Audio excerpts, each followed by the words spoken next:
Dekada 1930 at sinakop na ng mga Hapon ang Korea. Mahirap ang buhay sa ilalim ng pananakop ng Hapon, lalo na para sa karaniwang mga Koreano. Isang mahirap na batang Koreana ang nakikitang nagpapalam sa kanyang pamilya dahil mukhang kailangan niyang umalis pansamantala. Lumabas na siya ay aalis upang maging personal na katulong o mas tamang sabihing alalay ng isang tagapagmanang Haponesa. Pagkatapos ng ilang oras sa kotse, narating niya ang isang napakalaking mansyon kung saan nakatira ang kanyang magiging amo at ang kilalang pamilya nito. Sinalubong siya ng malamig na punong katulong na si Sasaki at ipinakilala ang sarili bilang Okeijo, isang karaniwang batang Koreana na magsisilbi sa tagapagmanang Haponesa bilang bagong alalay.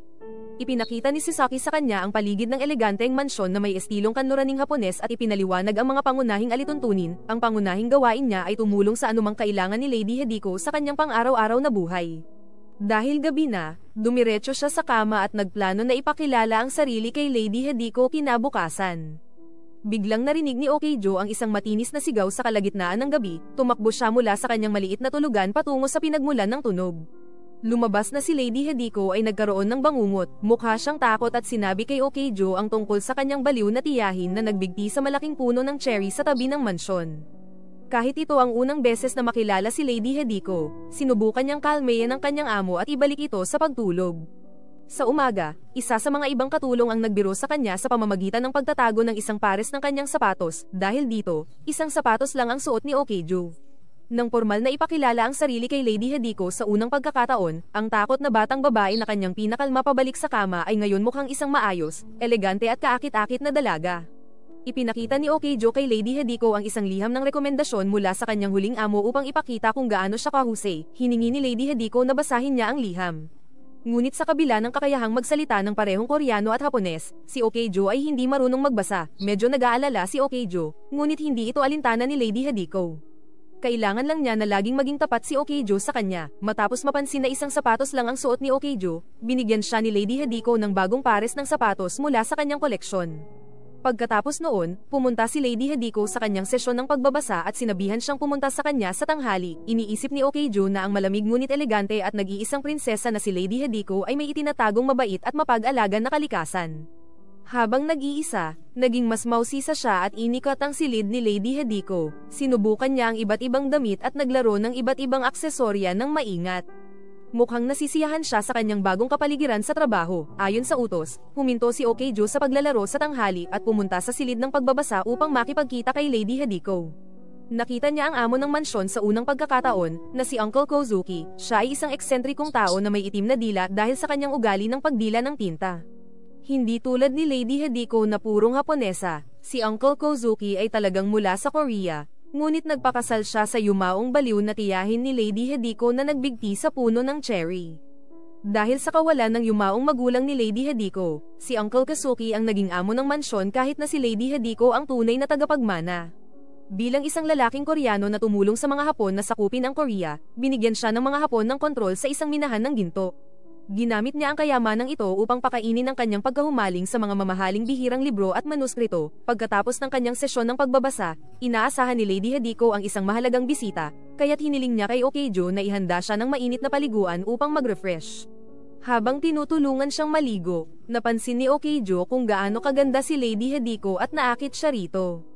Halos hindi niya makontrol ang sarili, ngunit bumalik siya sa katotohanan. Hindi nagtagal, dumating na ang bisita. Siya ay si Count Fujiwara, isang marangal na Hapones na siya ring guro sa pagpipinta ni Lady Hideko. Siya rin ang nagrekomenda kay Okeijo na magtrabaho doon. Pagkatapos batiin si Lady Hideko, pumunta si Count Fujiwara sa kanyang silid upang magpahinga. Ngunit bigla niyang pinatawag si Okeijo sa kanyang silid ng mag-isa. Ano ang nangyayari? Mukhang may kakaiba sa pagitan nilang dalawa. Mabilis na nalaman na walang lahat ay tulad ng inaakala. Ang tunay na pangalan ni Okeijo ay Sukhi. Siya ay isang ulilang pinalaki ng kilalang tagapagtustos ng mga nakaw na kalakal, si MS. Boksun, ang sariling ina ni Suki ay isa ring kilalang magnanakaw. Lumaki siyang natutong mangupit at magpalsipika ng mga selyo. May iba pang mga batang ulila na pinalaki ni MS. Boksun, si Count Fujiwara ay isa ring manloloko na hindi talaga isang Hapones. Lumapit siya kay MS, Boksun's grupo at inanyayahan silang sumali sa kanyang tusong plano.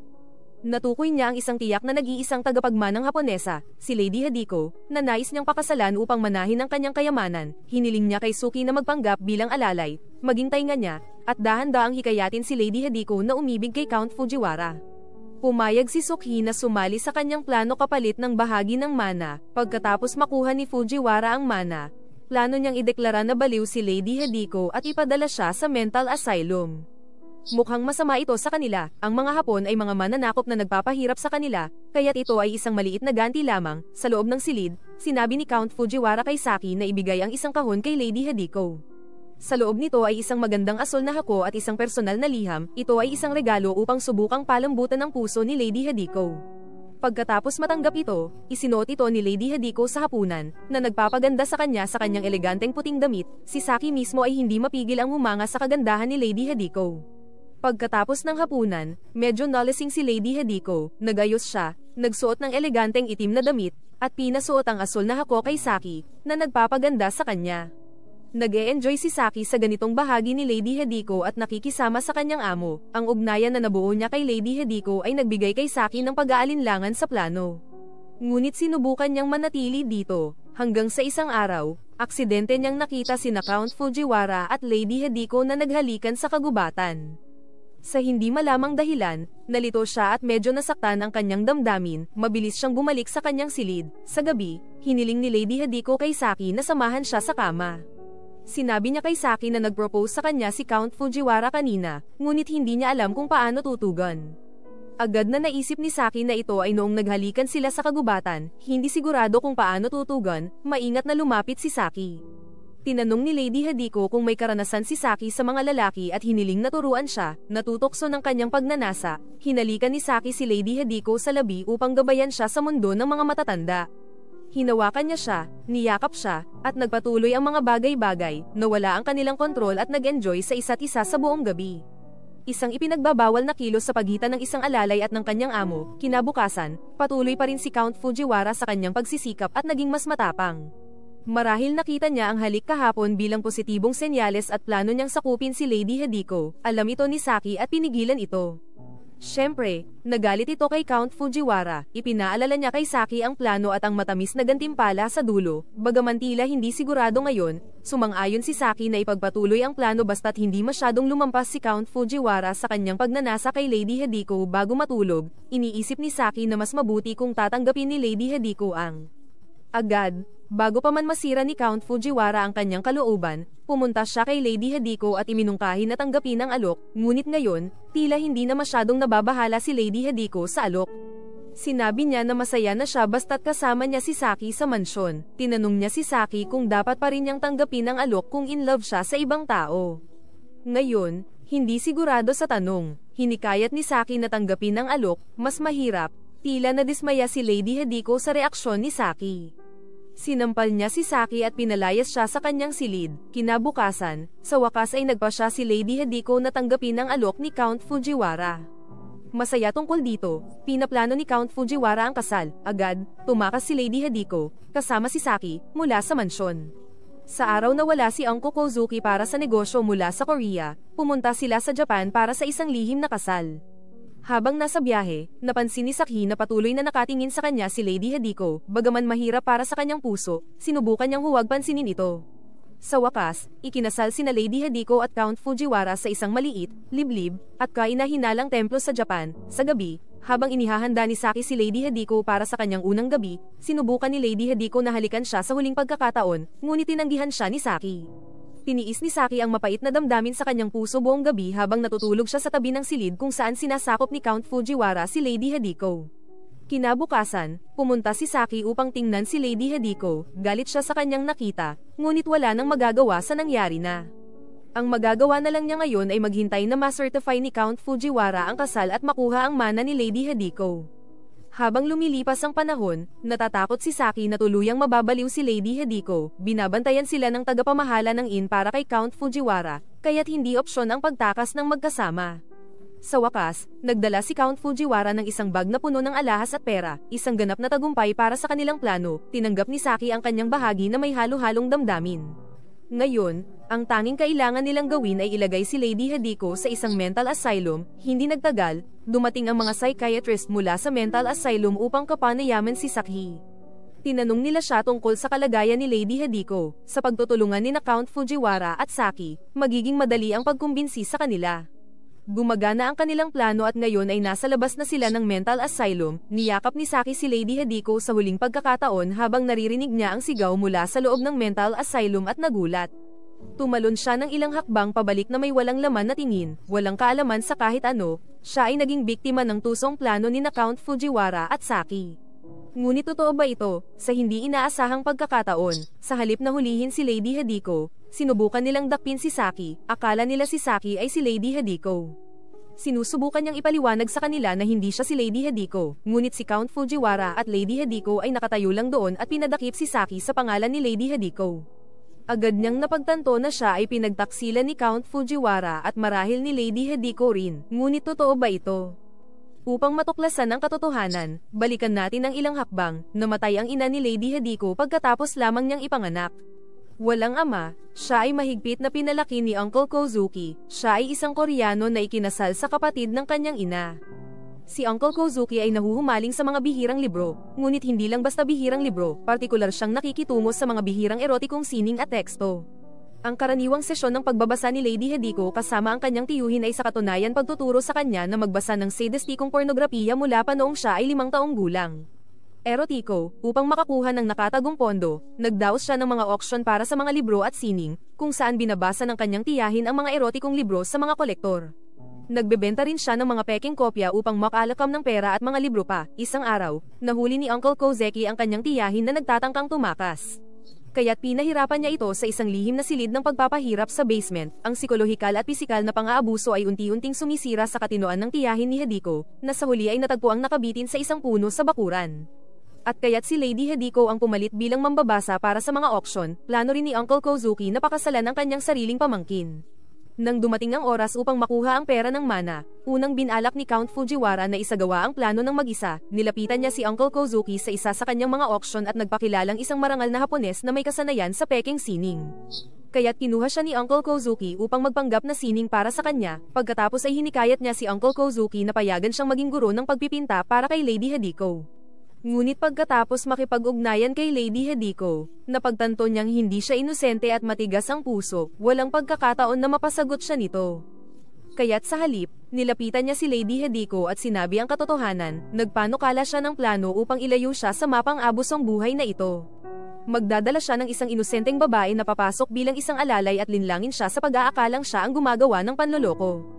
Kapag sila ay nagpakasal, magpapalit ng pagkakakilanlan si Lady Hideko sa alalay at ay padadala nila ang alalay sa isang mental asylum.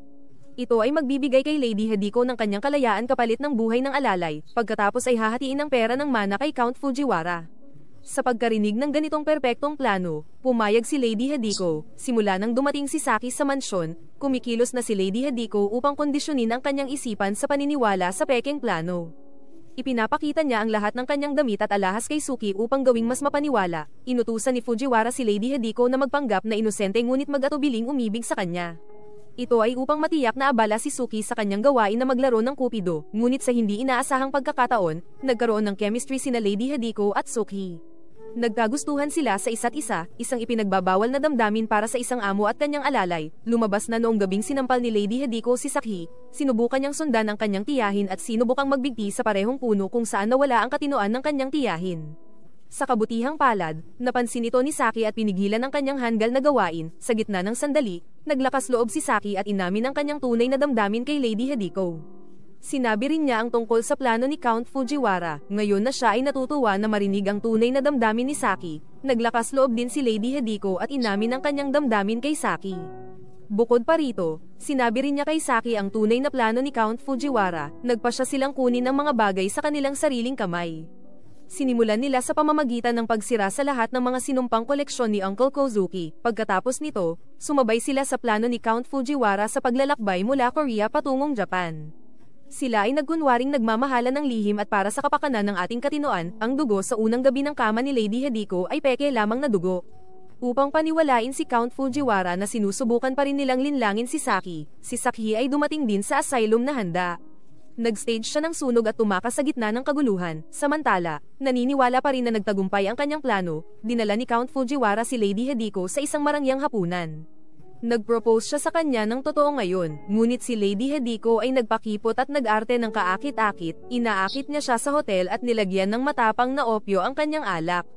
Nang mawala ng malay si Count Fujiwara, kinuha niya ang lahat ng pera at nakipagkita kay Saki na nakatakas, nang umulila sa kanyang pamangkin at wasak ang mahalagang koleksyon, nagpadala si Uncle Kozuki ng grupo para maghanap. Ang tanging pinaghihinalaan niya ay si Count Fujiwara, natagpuan ng grupo ang walang malay na si Count Fujiwara at dinala siya pabalik sa mansyon. Sa parehong basement kung saan pinahirapan ni Uncle Kozuki ang kanyang sariling asawa, inusisa niya si Count Fujiwara alam na sa huli ay pagpuputol-putulin ni Uncle Kozuki ang kanyang katawan.